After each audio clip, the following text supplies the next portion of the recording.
Channel.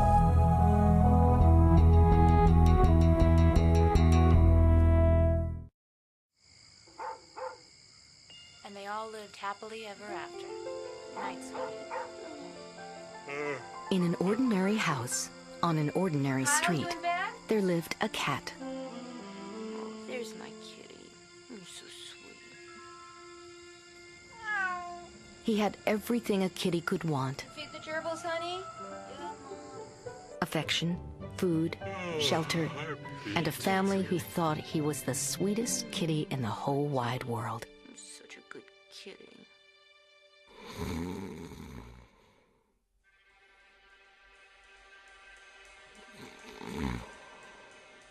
But this is only half the story. There is another side to this contented kitty, one his family knows nothing about.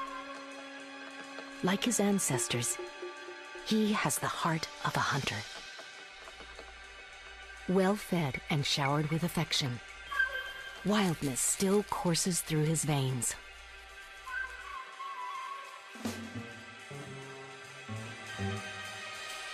He may look domesticated, but look again. This is a real-life Jekyll and Hyde. It is the paradox of the cat. There are more than 100 million cats in the U.S. alone. What goes on in their secret world? In the next hour, you may learn more about cats than you ever wanted to know.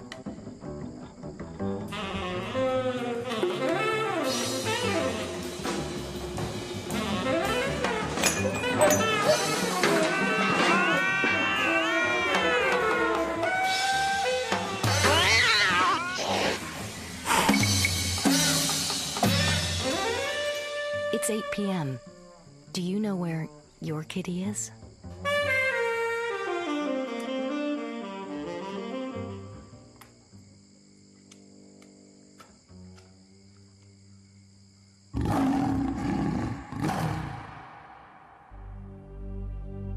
Magnificent, elusive, and deadly. The cat family boasts 38 species of feline ferocity, including the diminutive wild cat.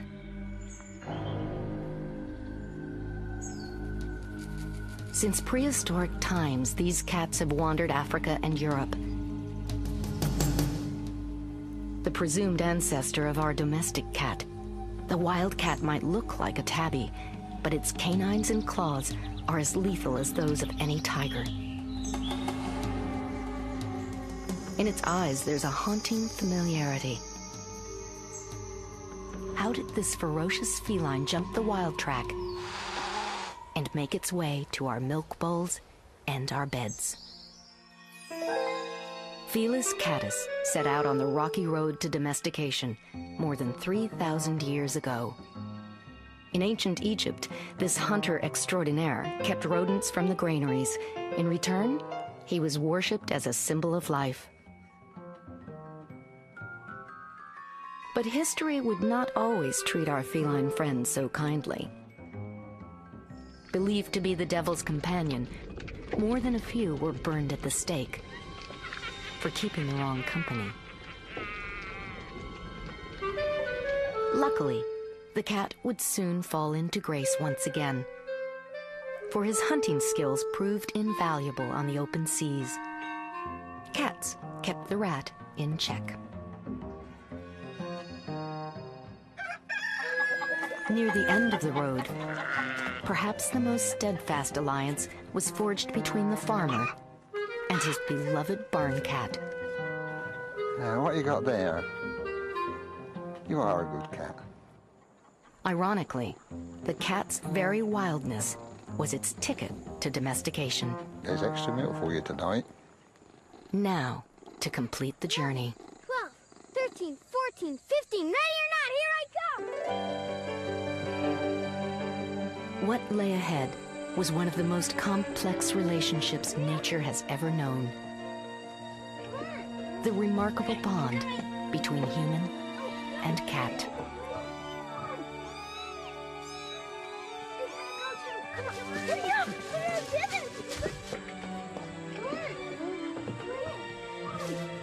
I'll find him! I'll find you! We were drawn to a creature we could never fully tame. Wow! Hey guys, look what I found! We would overlook their wildness and welcome them into our lives.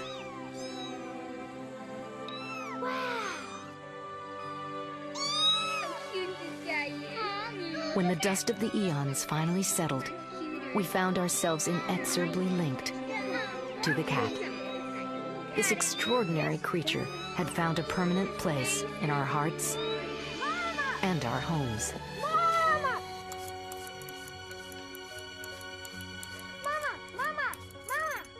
Mama! Look what I found! Can I keep him? Please, please? At last, the cat managed to dethrone the dog as the most popular pet in the Western world.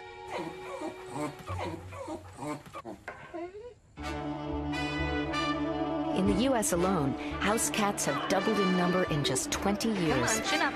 That's a good boy. Cat mania is sweeping the country. These are pillow pans for cats. The Chaise Lounges are a new add-on to our products that we're carrying. The Litter Maid electric self-cleaning litter box. We probably spend about $8,000 a year. $10,000, $20,000 or $30,000 a year just on one cat, yeah. Throughout the world, cat shows pay homage to our feline companions in a fury of grooming, primping, and keen competition. Household pet bring one. Through the careful coupling of cats, humans have created nearly 50 breeds of domesticated felines. Though some might look to the untrained eye like mistakes of nature, each coupling is carefully planned to make a winner. But a cat needn't be a winner to be the object of affection. Well, it's Rush's third birthday. And of course, Newt had his first birthday fairly recently also. We have birthday cakes for us, so why shouldn't we have a birthday cake for our four-footed child? Shirley Mae Ross and her husband have taken feline adoration to new heights. They're very much our family. I think food's coming. Well, hi, Newt.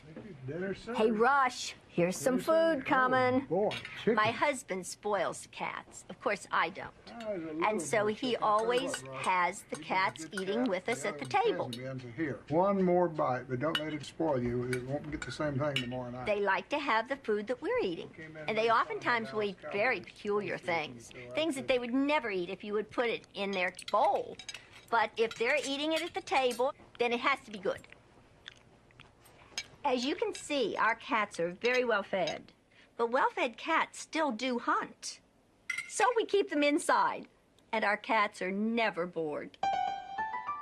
We are a very musical family. We've even had a cat who played the piano. Very well, as a matter of fact. His name was Wally. These two cats are just a little young yet. They haven't quite learned. But we have a dog who plays the piano and sings both. You want to hear Gus play? Okay, Gus, you want to play the piano? Go play the piano. Oh, no, we have to have two hands. Good boy, good boy. Now, are you ready to sing? No barking. Good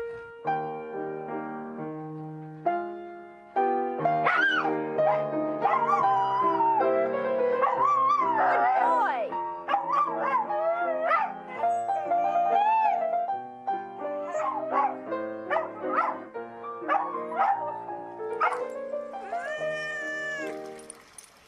You coming in, Rush? Newt and Rush are with us most of the time. When I get into the tub, I give them an entire package of the treats that they like. Look what Mommy's got for you. And sometimes they get up and they look in at the bathtub, and sometimes they chase my toes. They have a good time. Shirley Mae loves her cats, but even she knows there can be too much of a good thing. When I was a child, there was a family down the street who had some cats, and they didn't have them altered, and there were kittens born all the time. I told you to put that down. Well, of course, I thought that was great because I love kittens. Super kitty! Flying through the air! There are more than 10,000 human babies born in this country each day, and more than twice that many kittens.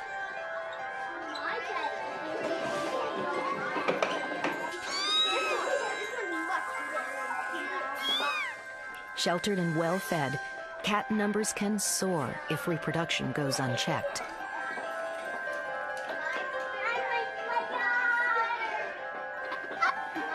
Cats are prolific.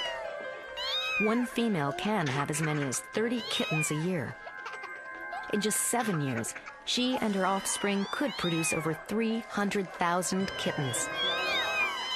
Suddenly, sometimes those kittens would disappear, and nobody seemed to be able to tell me where the kittens went. It was a very sad thing.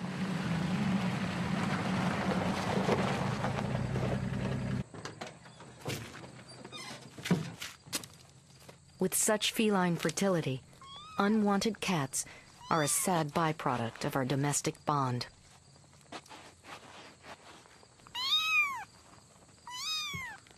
This scene may be an echo from the past, but the tragedy is still being played out today.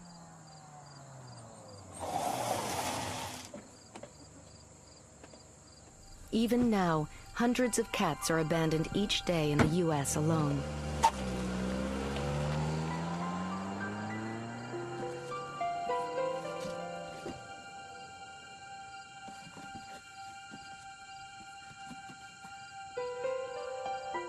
What's to become of a castaway?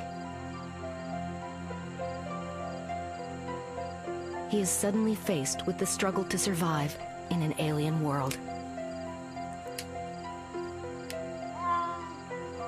But the cat holds a wild card, a gift from his ancestors. He is one of the Earth's most adept hunters. Good news for the cat, but bad for the locals. There's one more predator on the prowl, and when push comes to shove, he's not a picky eater. Another key to the cat's success.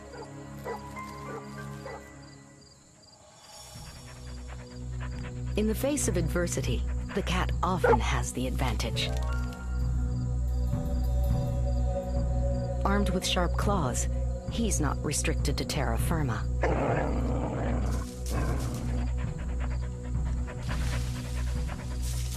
The cat nearly always lands on his feet.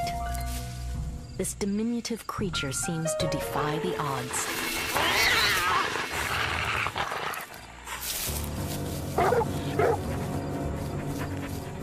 With a flexible backbone like a cheetah, the cat can run up to 30 miles per hour.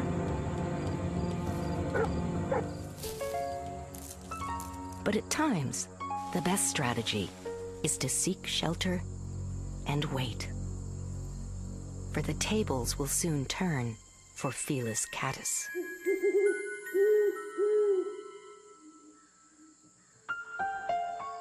Night belongs to the cat. He is a creature designed for the nocturnal hunt.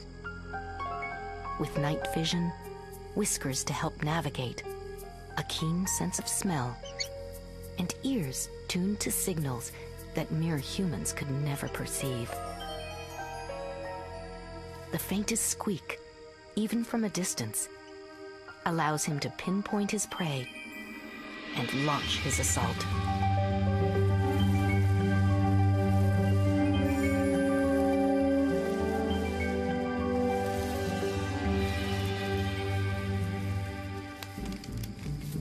Only the fortunate manage to escape this master predator.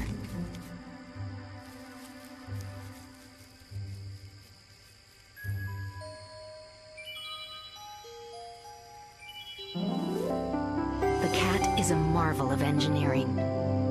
His supple spine allows acrobatics of which we could only dream.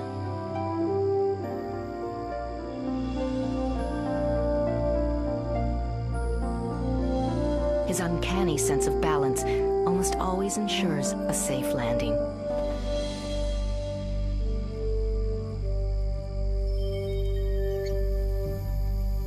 With persistence and precision, the cat gets his mouse. This is a creature designed to survive. He has landed in the most outlandish of places and somehow managed to endure. Near the Antarctic, temperatures can plunge to 50 below.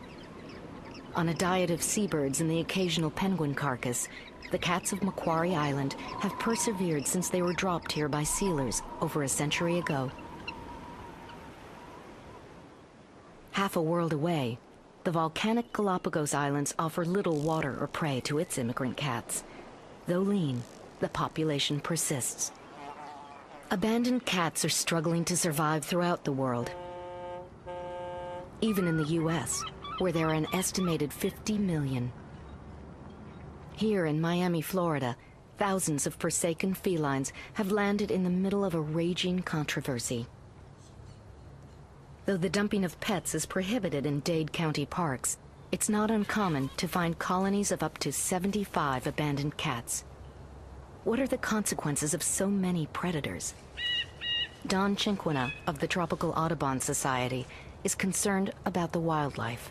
You know, parks like these are so important to migrating birds because when you think about it, these birds fly as far away as the Yucatan. They come across the Gulf of Mexico, and they're tired, they're hungry. They land in a small, confined place like this to replenish, and they're greeted by 50 to 100 cats. It's a recipe for disaster.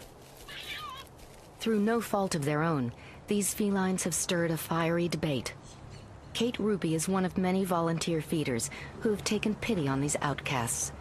She, too, knows there's no easy solution. A lot of people are really concerned about the impact that the homeless cats have on the small birds in the area.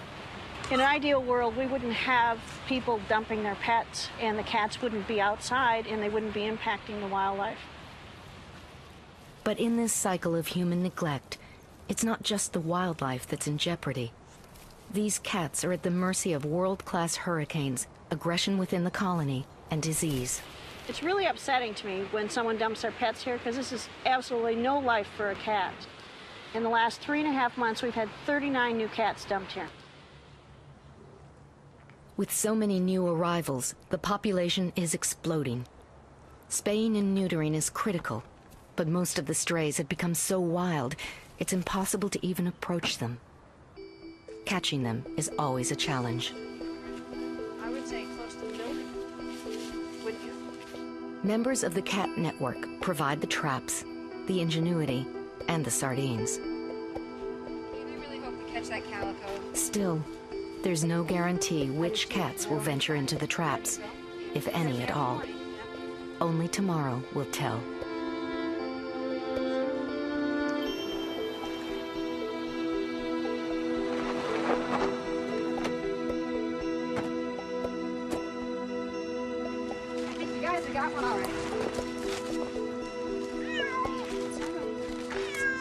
The night's bounty has been good. Kate?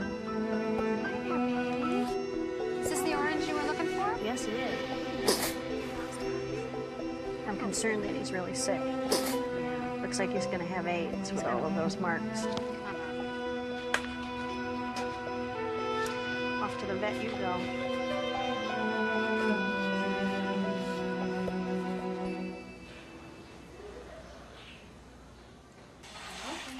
Dr. Ted Sanchez works with the Cat Network at a reduced rate caring for homeless cats.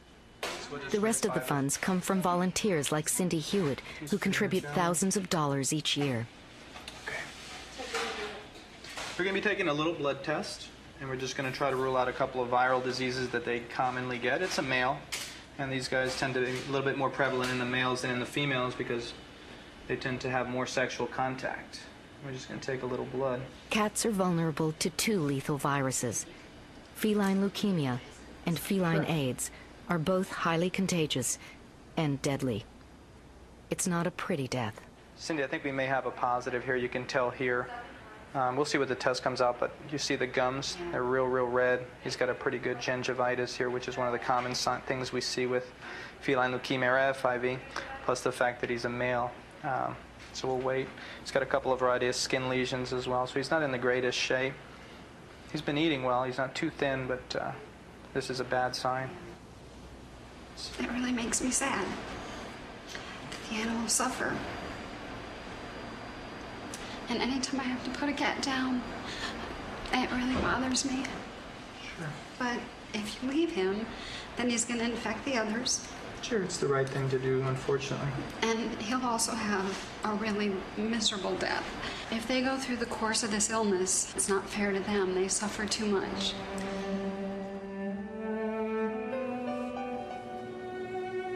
Cats that test negative for disease might be candidates for adoption, but first they must be spayed or neutered. I don't think it's the solution to the problem, but at least we are controlling the population somewhat. Thousands of cats are being put to sleep every year needlessly because owners are just not complying with spaying and neutering. We have to tell these people that are abandoning cats, this isn't the way to do it. Spayed and neutered cats have the tips of their ears clipped to serve as a permanent record. This kitten has become too wild for adoption. Once she's recovered from surgery, she'll return to the colony to face an uncertain future. You doing all right? All right. It's a dismal solution for the cats and a precarious one for the wildlife. I'm so afraid. Well fed and spayed, a cat can still hunt. But where are the thousands of homeless felines to go? Until an answer can be found, migrating birds may come face to face with yet another predator. But it's not just the homeless that hunt. There are more than 60 million house cats in the U.S., and many are on the prowl night and day. What is the impact of these unleashed predators? This couple, please. The answer is clear at the Wildlife Center of Virginia. Dr. Gent's cat attack coming in from Harrisonburg. Many of the patients are casualties of ordinary house cats. We have 2 injured bunnies. Most are mangled beyond repair. Cat attack coming in from Stanton. Switcher, please. Each day brings new drama for Dr. Ned Gentz and his team as they try to piece together the victims of cat attacks.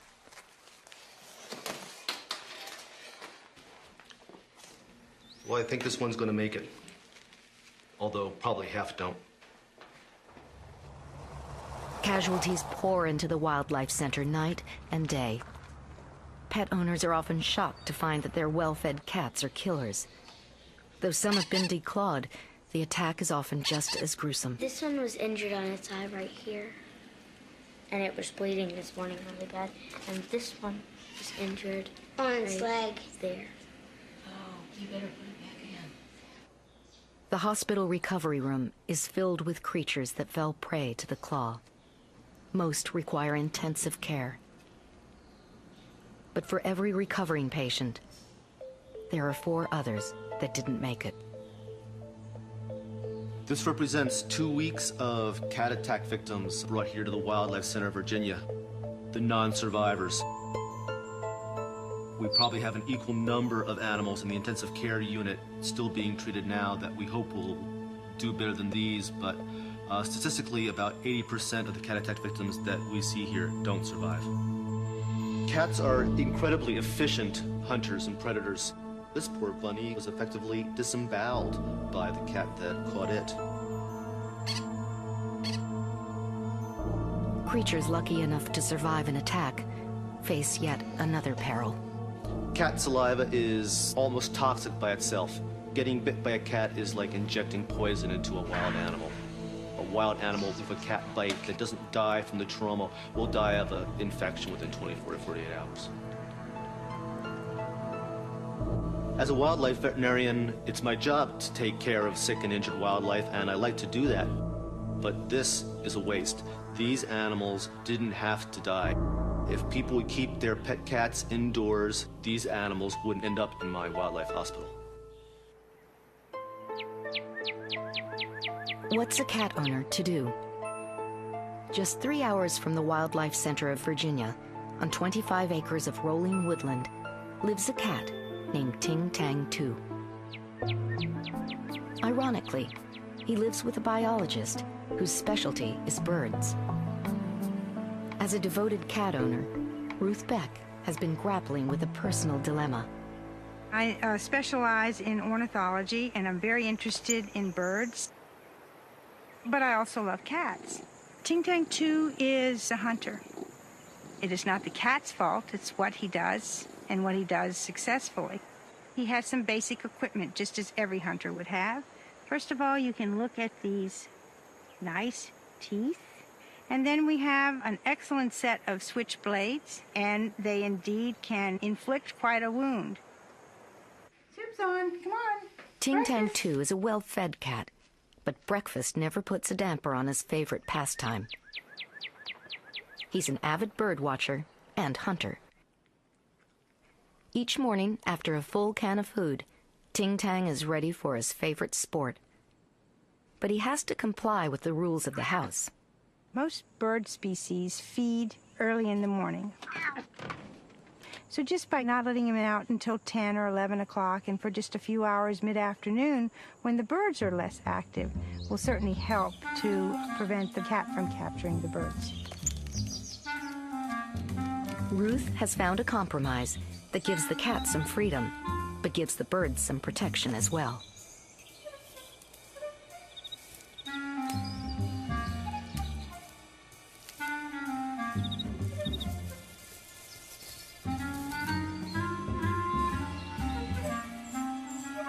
Ting Tang 2 must make the most of his hours in feline paradise. He is a cat with a curfew. When day is done, he'll be called indoors. I think that true cat lovers don't see their pets as killers. I'd like to see us make everyone aware of the fact that our pets are also predators.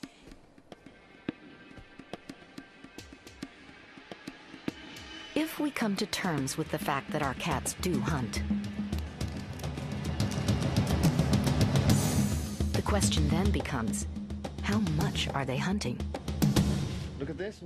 That's just what the British Mammal Society set out to discover when they launched their survey called Look What the Cat Brought In. Just bits, a bit ghoulish, really. This is brilliant. Yeah, it's good, isn't it? Excellent. Some of them are a bit worrying. There's a swallow on here, which is just a bit concerning. The Society has found itself buried beneath a mountain of responses.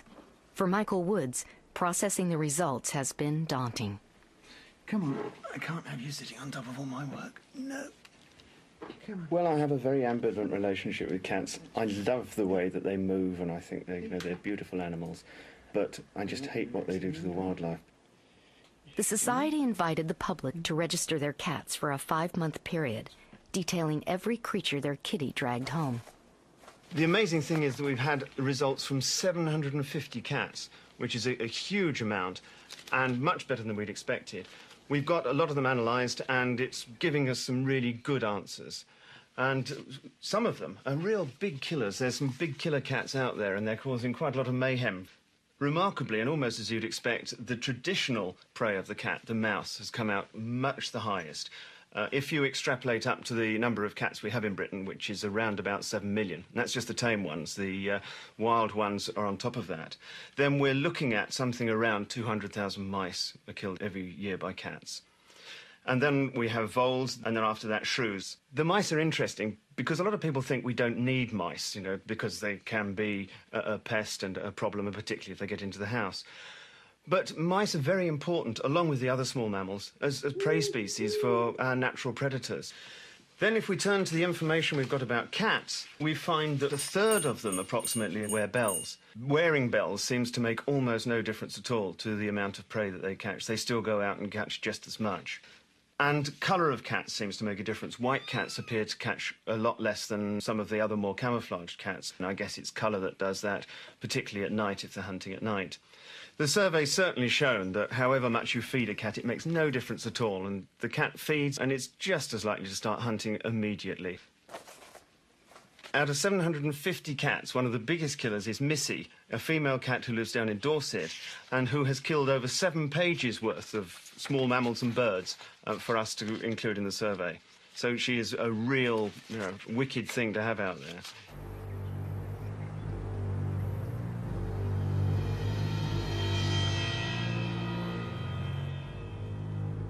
knowing her record, I thought it would be interesting to enter her. And I was really surprised myself when I started to fill in the form and found out how many things she did bring in. Hillary and Jim Pike have become accustomed to Missy's daily offerings. For Jim, the rabbits are the worst. They always start from the skull and eat the head first. And all we get left are 2 ears and 4 little paws. And a tail. And a tail. Don't And everything like the tail else is at all. eaten. Which is not a very nice thing when you come home and it's on the middle of the mat or stuck on the tiles. There must be some sort of driving force that makes her do it all the time. Nothing to do with hunger. But they obviously just do it because they love it. The spot you see along here, she lays in there in the summertime and the swallows zip along, come down to along the top of the pond to drink, and she just leaps up and grabs them clean out of the air. And, you know, just a big snatch, and they just stun them, and then she's got them. The 2 sucker fish that we bought specifically to take out all the algae, within 2 weeks of us buying them, and they were quite expensive. We paid £40 for the pair. They were- In 2 weeks, they're on the kitchen mat. Both, no, we found them on the grass. So that was a waste of time. Never mind.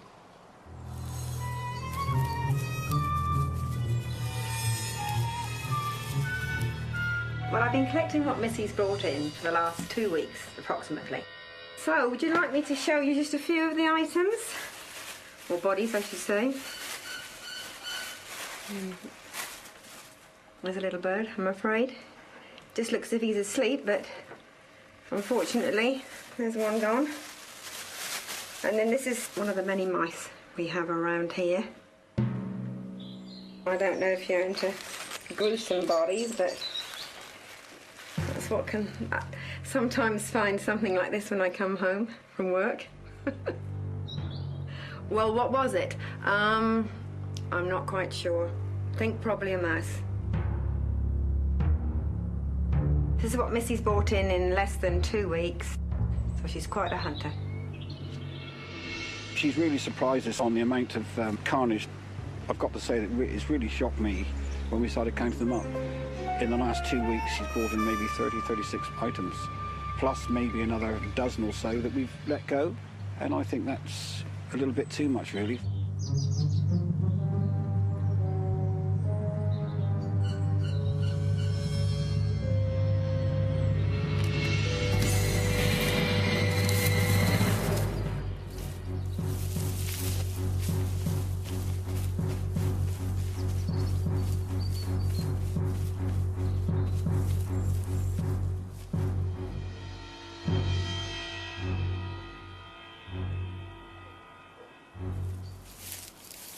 I'm quite proud to think that she was one of the top cats, but knowing how much stuff I didn't write down because I wasn't here to see it, I think she was actually the top cat.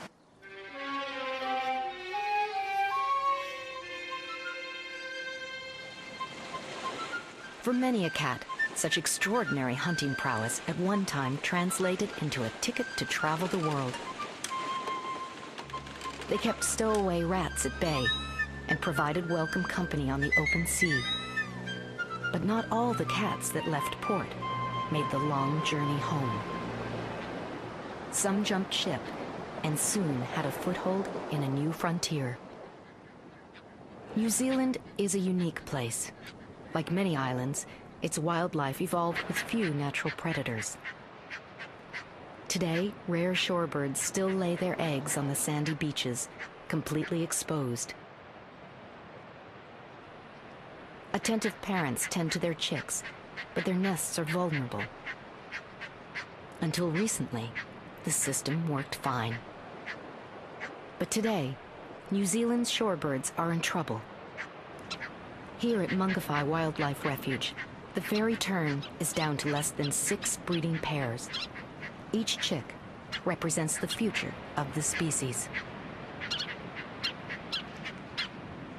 With the Department of Conservation, Richard Parrish and Lee Honor are part of a team trying to save the last of the fairy terns and Mungawhai's other threatened species. 5 years ago, they found themselves confronted with a mystery. Something was killing the chicks, and no one knew what. The team had to do a little undercover work.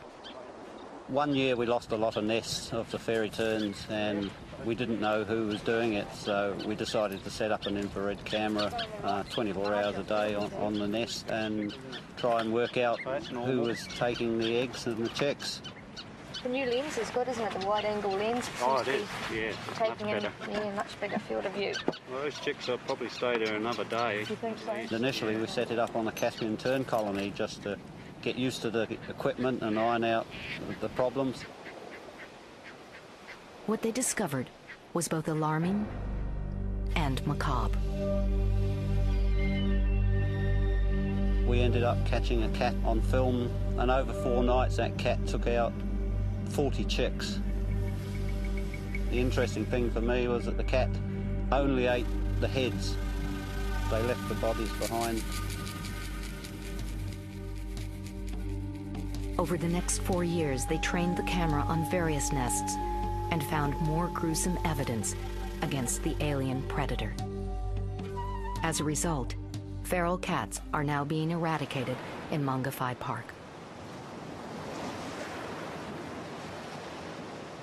New Zealand is just one example of what can happen when a cat comes to stay. Here, in a land where temperatures can soar to 120 and there's often no water in sight, it's hard to imagine any creature surviving for long. But the cat has adapted once again. In the middle of Australia's outback, it must eat whatever it can find, be it roadkill or Australia's endangered wildlife. Bilbies, bandicoots, and other rare marsupials have been pushed to the edge of extinction by a barrage of pressures, including introduced species. One of the culprits is the cat. For at least a century, feral cats have roamed this harsh land, and yet they remain a mystery. In an effort to understand their secret world, biologist Rachel Paltridge has enlisted the help of experts. Searching for a cat in the outback is like looking for a needle in a haystack. Yet these Aboriginal trackers are able to read even the most elusive signs in the shadows of the sand. So the pussycat him sitting down there? Yeah. Like him jumping here, jump there, and up there. He's got him that mouse. With their extraordinary expertise, Rachel has begun to unravel the secrets of the cat. Where that pussycat now might be a long way, or? Must be a long way, right? Yes. With greater insight, she hopes that someday cat numbers will be controlled. They're a pretty amazing animal. You have to respect them, but they just don't belong out here. They didn't evolve out here. The native animals didn't evolve with them and just can't really tolerate their predation. Hopefully this work will lead to a better understanding of feral cats and eventually lead to better management. To reveal the patterns of these elusive predators, Rachel uses radio telemetry, tracking individual cats over time. Finding them is only half the challenge.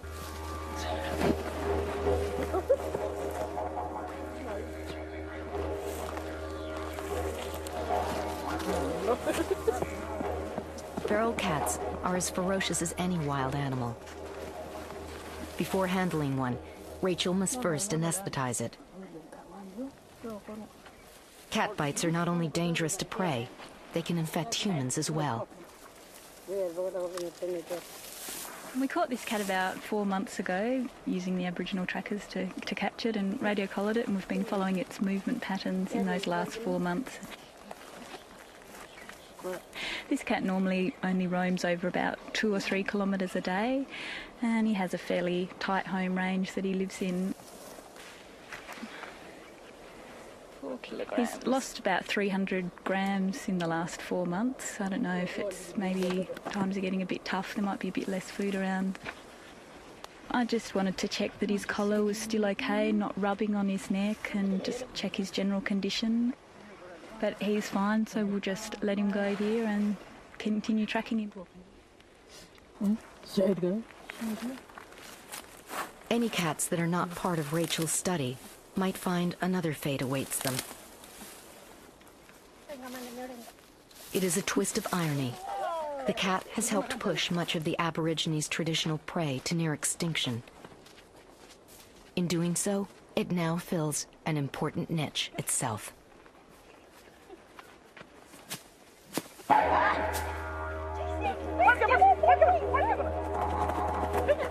Like a game of cat and mouse, in this scenario, it is the cat that has become the mouse.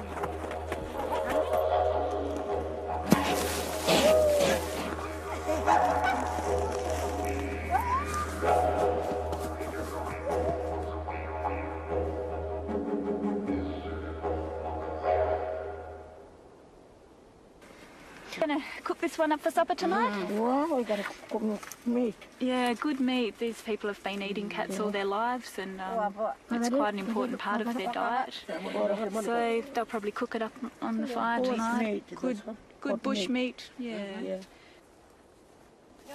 Now that the bilbies, bandicoots, and other medium-sized mammals have all but disappeared, the cat has taken a place in the food chain.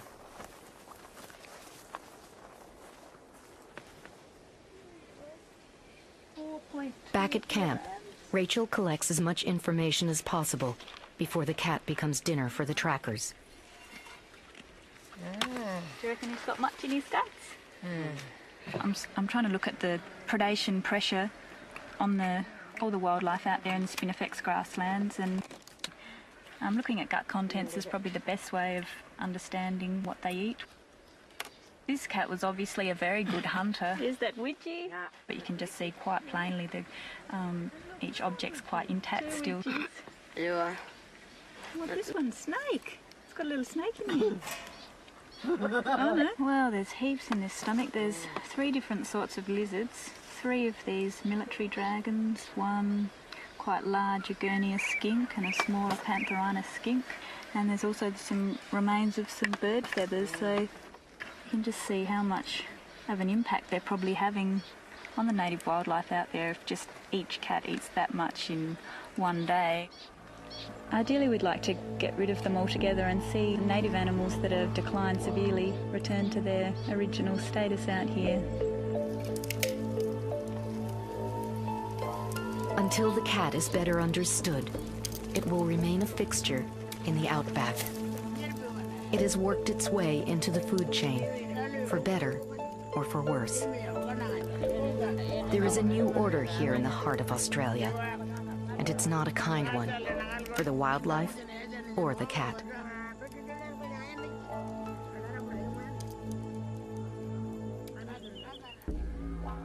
The cat wars are raging throughout Australia. Halfway across the continent, there's a new chapter unfolding.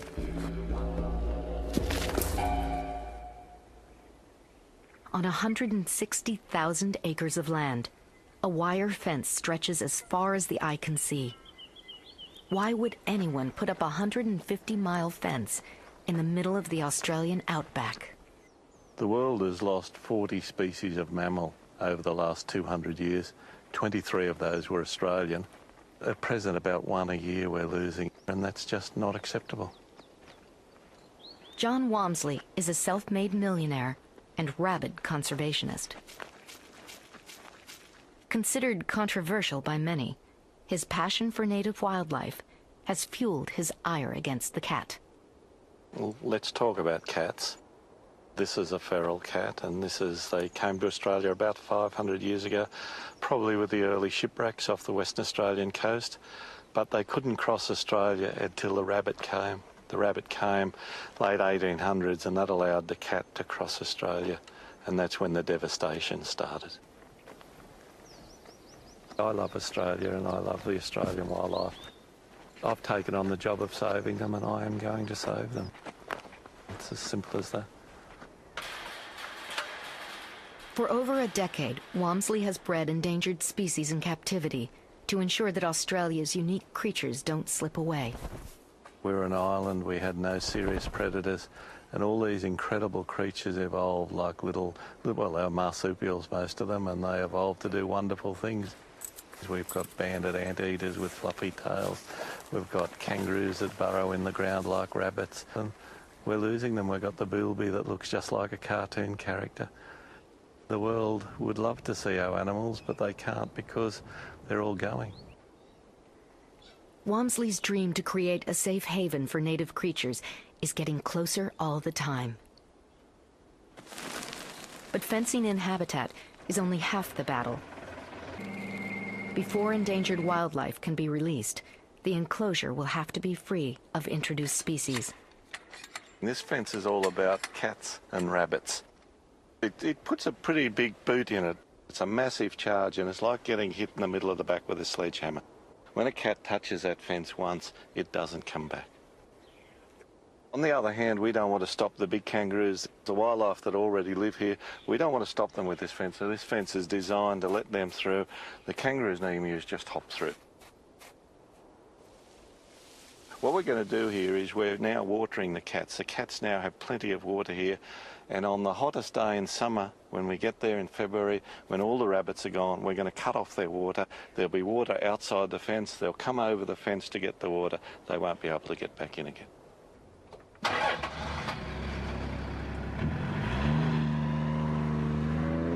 For the cats and rabbits that don't take the bait, Walmsley called in an expert.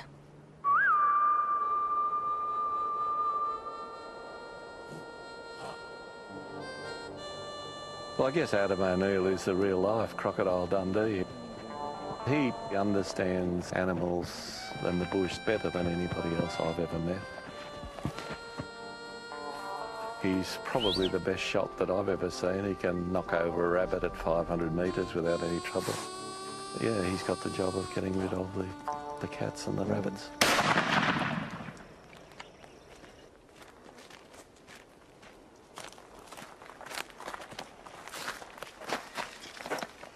Well, I love the cat, along with every other animal on this planet.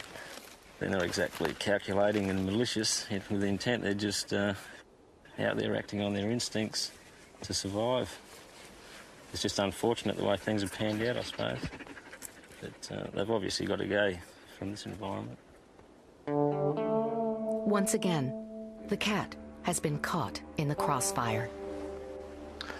If you walk down the street with this cat hat on, then you are noticed, I can guarantee you that. Some people might try and ignore you, and they'll have different things to say to you, but you'll be noticed by everyone. Here at Cats Incorporated, we say no dead cats for hats. Right, Nippy? Not everyone approves of Walmsley's approach. Mom, tea time. Kitty, kitty, kitty, kitties. At the other end of the spectrum is Christine Pearson, the president of Cats Incorporated. She is dedicated to the care of strays and the control of cat numbers through sterilization. Killing cats or trying to get rid of the cats is achieving nothing. Come on, kitty, kitty, kitty, kitty, kitties. Christine Pearson has her own theories about the cat crisis. If you leave the birds and the animals alone, they have a natural balance between them. But the trouble is that people come along and they upset the natural balance and they stuff everything up.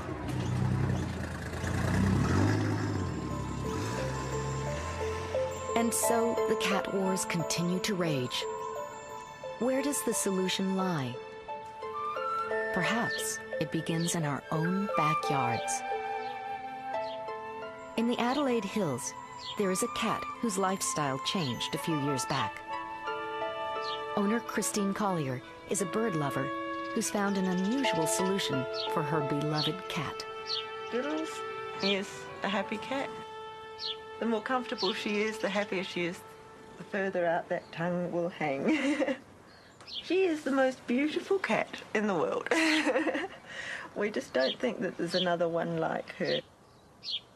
Nestled in this Garden of Eden, Diddles has the run of the house and access to an open cat flap 24 hours a day.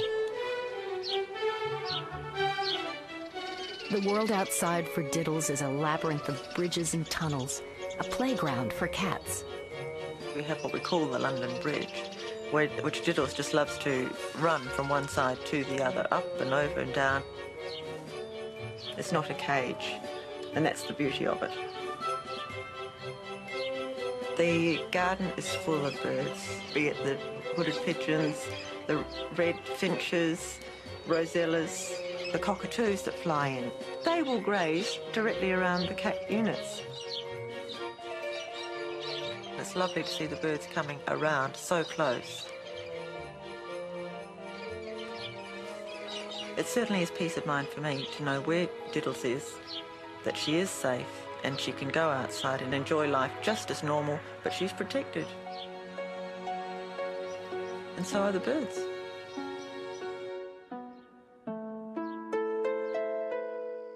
Back in Virginia, another cat is yielding to domestication. Ting Tang 2's moment in the sun has come to an end. You know the rules. Come on in now. It's curfew time. Good boy. Oh, yes, it's time to come on in. Until tomorrow, there will be one less cat on the prowl. Through the millennia, cats have found their way into our hearts and our homes. Mama, look what I found. Can I keep him? Please, please? But has our passion for these creatures also blinded us to their natural instincts? Has domestication gone awry? With cat numbers on the rise, Felis catus is getting away with murder. Well-fed and sheltered, these predators are gaining a competitive edge against which few creatures can contend. Most simply can't compete with the extraordinary cat. In the time it's taken to watch this film, cats in the U.S. have caught as many as 100,000 mammals and over 30,000 birds. As for Missy, last month she caught 5 rabbits, 17 shrews, 11 mice, and 7 birds. 9 more cats were dumped in the Miami park. Newt celebrated another birthday. Diddles communed with the cockatoos. And Ting Tang 2 broke his curfew twice. It's 9 p.m. Do you know where your kitty is?